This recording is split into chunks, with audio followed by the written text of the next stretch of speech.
Even though India recycles 90% of its plastic waste and outperforms Japan, Europe and the United States, a study has revealed that India continues to be among the top 5 countries generating e-waste. Now, over 95% of e-waste is generated and managed by unorganized sector and scrap dealers who dismantle the waste instead of recycling it. Now, this means that only 5% of the total e-waste gets recycled due to poor framework.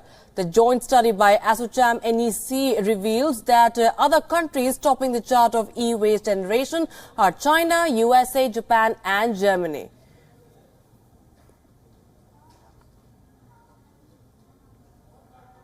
Now, India's Environment Minister Dr. Harshvardhan spoke to WION. He says that the Modi government supports electric mobility. He says that the government is setting up infrastructure such as charging stations to encourage electrical vehicles in the country. Let's take a listen in. You see, we have a very ambitious plan on these clean energy issues and promoting electric mobility and all. You know, the Prime Minister has a very ambitious plan of 175 gigawatts of clean energy, out of which 100 gigawatts is solar only, and that he wants to accomplish by the year 2022. As far as the electric vehicles are concerned, we have a plan and a dream of eliminating all these other vehicles and then replace them with electric vehicles in totality by the year 2030. So there is a lot which is happening on this. In fact, number one is supporting the electric mobility activity at different levels. As I told you yesterday itself, day before, I inaugurated, I was part of a number of MOUs between the Maharashtra government and some of the companies promoting the electric vehicles. The Niti Aayog in fact brought two cabinet notes about this issue, how to promote it. The Power Ministry is also working out rules about these charging stations, because to promote those electric vehicles you need to have those charging stations. In fact, in the last 1 month or so, I inaugurated one charging station in Delhi near the UN headquarters, and I inaugurated another one in Mumbai with the Maharashtra Chief Minister. Indian cities have far less green cover than what is prescribed. While many argue that the infrastructural development is inevitable, green warriors in Bengaluru might have just solved this problem. WION's Nishita Virendra has more.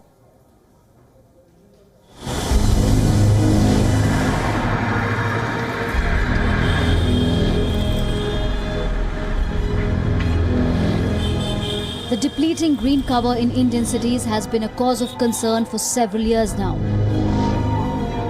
The increasing population demands infrastructure that inevitably leads to felling of the trees. But a success story in Bengaluru is showing the way forward and has emerged as a viable alternative.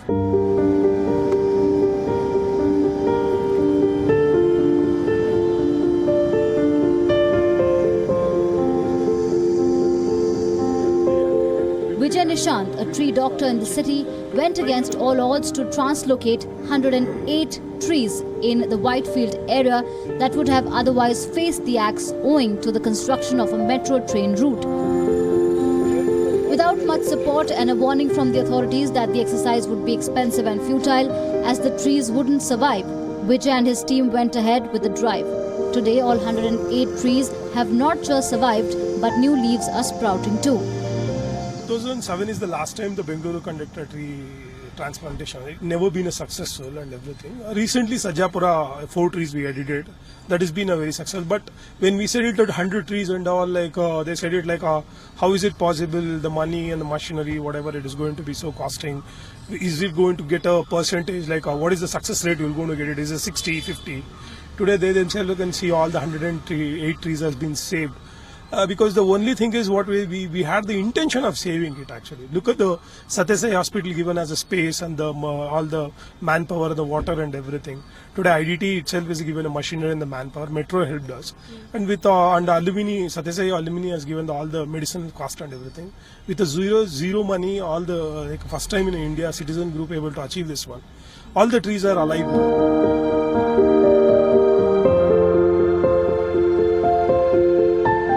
The The trees were translocated into a vacant land inside the Sri Sathya Sai Hospital in the area.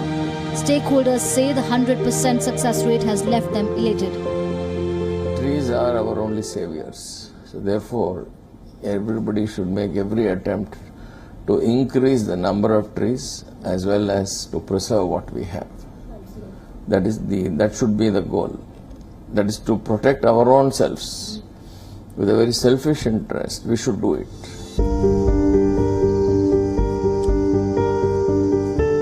Environmentalists and experts have for long argued that tree translocation is not a viable option. But with initiatives like these, India can surely be the pioneer in this field. There is another pertinent question though. Can Indian cities really afford to lose any more trees? According to rules by the Government of India, every city in the country should have 33% green cover to cater to the oxygen and water needs of its residents. But reports say Bengaluru has a little over 6% green cover today. And going by this rate, by 2020, only 2% green cover will remain. The city is already facing an acute shortage of drinking water, and the temperature has risen at a steady rate of 2 to 2.5 degrees Celsius annually. In the last 45 years alone, Bengaluru has witnessed a drastic increase in paved surfaces, amounting to 1,028%. Tree translocation is often rejected by many government agencies, citing it to be a cumbersome, expensive process that seldom yields positive results. But this latest success story, where environmentalists in Bengaluru saved 108 trees from the axe after going against all odds, has given a renewed sense of hope and enthusiasm to activists in the city who have been crying hoarse about the depleting green cover.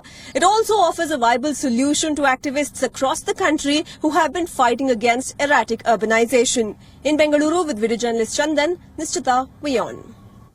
And that was about India, but talking about Southeast Asia, well, this part of Asia is staring at environmental crisis due to excessive use of plastics. Nearly 8 million tons of plastic is dumped into the oceans every year, and most of it comes from the countries in the region. 800 species are paying the price of this negligence. Hundreds of thousands of animals have been killed by plastic in the recent years. Now let's focus on Thailand and Vietnam, the two countries that are trying to reduce the pollution by plastic.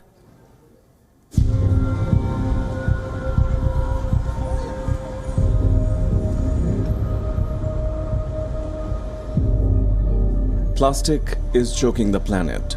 Whether it is the natural habitat or marine wildlife, plastic is polluting every corner of the earth. Compared to the world, Southeast Asia faces a much larger challenge in dealing with the plastic menace. Oceans and seas have become a dumping ground for the waste, and for the lack of attention by authorities, Mother Nature is paying the price. Thailand, known for its tropical beaches, is one of the top producers of plastic waste in the world.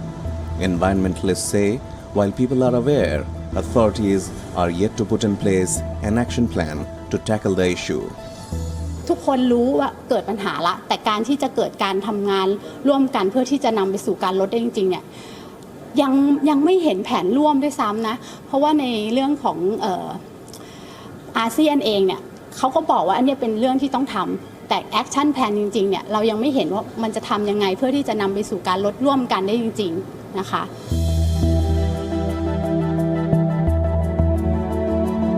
Images like these best describe the challenge that stares before Thailand.